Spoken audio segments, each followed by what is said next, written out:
Hi, good morning, Sierra. This is your librarian, Ms. Schmidt. I'm coming to you from my backyard.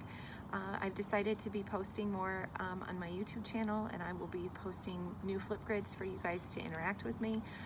So please check that out. Continue to check your email and your Google Classrooms daily.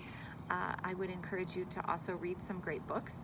Today I'm going to read a wonderful book for you, and it I think is very fitting. Sometimes we have a moment of feeling lost, and the boy in the story gets lost as well. So this book is called The Journey of Tunuri and the Blue Deer, and it's a Huichol Indian story. And you can research the Huichol people and learn about them if you would like to. So I'm going to start reading. The Journey of Tunuri and the Blue Deer. And I'll show you the pictures too, don't worry. One day, the families of a village in the mountains of Mexico began walking through the woods on their way to the sacred mountain, which was far away in the Huiricuta and took many days to reach. Along with the adults in one of the families was a small boy named Tunuri. Because he was very adventurous, Tunuri loved the long journey to the sacred mountains and often liked to walk where his parents couldn't see him. That sounds like my youngest daughter, Stellar. She always liked to run ahead. In the middle of their journey, as they walked in the early morning light, Tunuri saw a beautiful butterfly with wings of many colors and decided to follow to see where it was going. He ran with the butterfly over many hills and through the forest until he looked around and realized that he couldn't hear or see anyone anymore. There were no voices and there was no laughter in the air, and the forest was full of shadows and stillness. He knew that he was far away from his family. He was lost. Tunuri was afraid. He turned in every direction, trying to see something familiar, but he didn't know where he was or which way to go.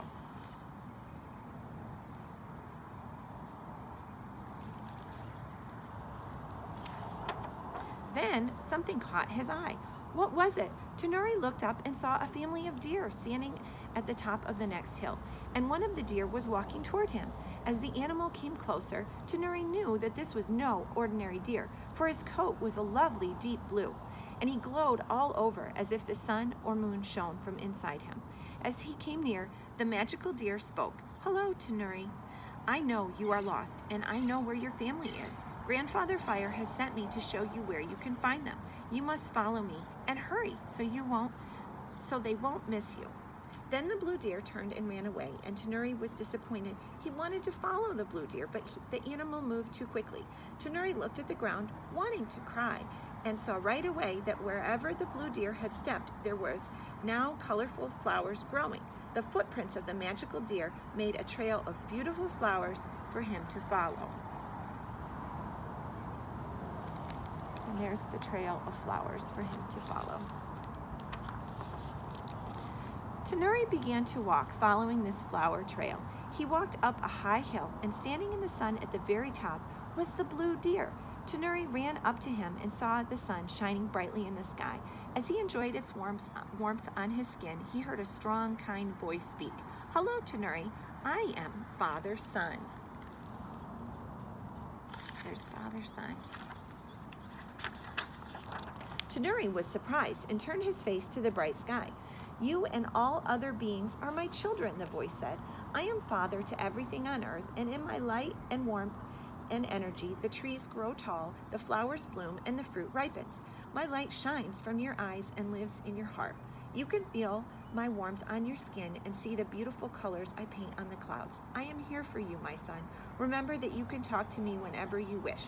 Tunuri was filled with happiness from Father-Son's warmth and care. "Thank you, Father-Son.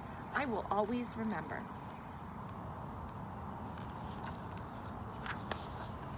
The blue deer then turned and ran away again, and as he ran, he called to Tunuri, "Follow me, your family is waiting for you." Tunuri followed the flowers again until he came to a beautiful wide valley between two great mountains. As he joined the blue deer, he suddenly felt a wind blowing through the valley, cool and fresh. The leaves of the trees began to dance, and the tall grasses swayed back and forth, and the birds above them flew effortlessly in the sky. Tunuri then heard a singing voice. "Hello, Tunuri. I am Brother Wind. Because the sun is my father too, you and I are brothers. In fact, I am the eldest brother of all beings, and I give the breath of life to all children. When I blow strongly, I move the sky, and when I blow gently, you can hear me whispering, I am here, Tunuri, whenever you need me. Just take a deep breath, and I am with you. Tunuri breathed in deeply and felt the fresh wind fill his lungs. Good to meet you, Brother Wind. I will breathe and visit with you.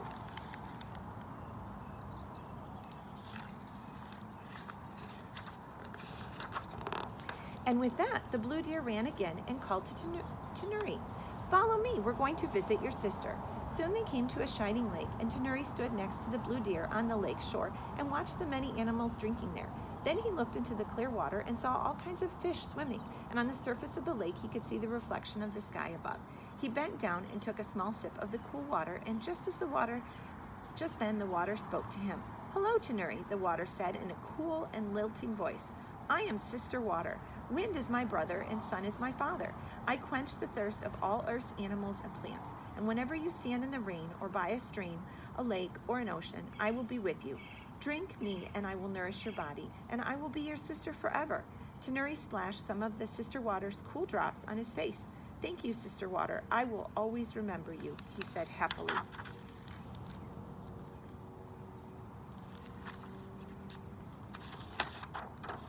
Then the blue deer said, Follow me, Tunuri, your mother is waiting. Following the animal's colorful trail, Tunuri reached a magnificent garden full of fruit trees and flowers and vegetables. Birds sang in the trees, and Father Sun shone brightly. Brother Wind blew gently, and Sister Water sent a soft rain.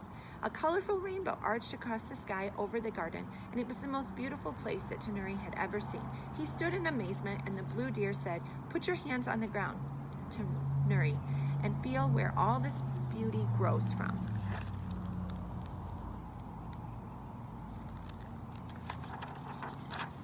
Tunuri knelt on the ground and reached into the rich soil with his fingers. Hello, Tunuri, a gentle voice called to him. You've lost your mother today, but I am also your mother, Mother Earth.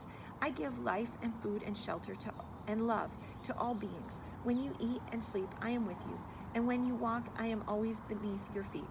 I am with you wherever you go, Tunuri, so you will never be alone again. When you need me, just put your hands to the ground and talk to me, and I will always listen. Tunuri felt so thankful for Mother Earth's kindness. He stretched out on the ground to embrace her. You are so beautiful and kind. I am glad you are my mother. The blue deer walked up to Tunuri and said, This day is almost over. Follow me. It's time to see Grandfather.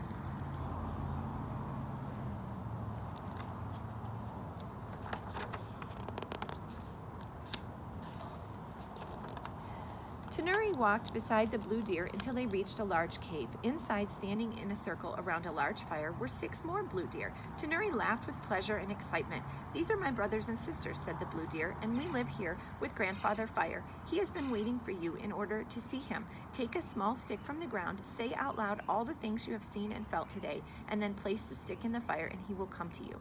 Tunuri did this and placed a small twig in the flames, and he watched as the flames moved upward and their sparks formed little stars. Then he heard a deep, old voice. Welcome, Tunuri. I am Grandfather Fire. I live in the stars in the sky. My children are sun and earth, and you are my grandson. I asked the blue deer to introduce you to your family, Father Sun, Mother Earth, Brother Wind, and Sister Water, because they love you. Now that you know them, you will never be alone again, even if you are lost.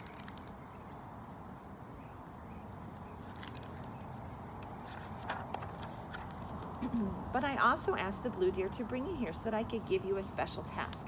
I want you to share with your human family and with all the people you know and meet what you have learned today. Do you think you can do that, Tunuri? Tunuri was filled with the wonderful heat and strength of Grandfather Fire. Yes, I can do it. I will share with everyone I know, and I will take them to visit all of you, Father Sun and Mother Earth and Brother Wind and Sister Water, so they can talk to you and know you just as I do. Very good, Tunuri, said Grandfather Fire, and the stars above him shone even more brightly. Always remember that if you need me, you have only to look up into the stars in the night sky. Thank you, Grandfather, said Tunuri. I will remember.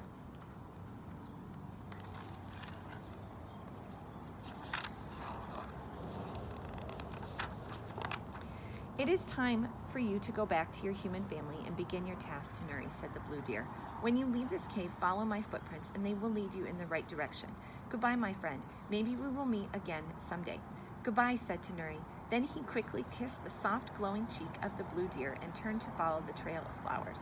When Tunuri reached his family, they were overjoyed to find him well and safe. He was very happy to be with his mother and father again, and told them all about the blue deer and the important task that Grandfather Fire had given him.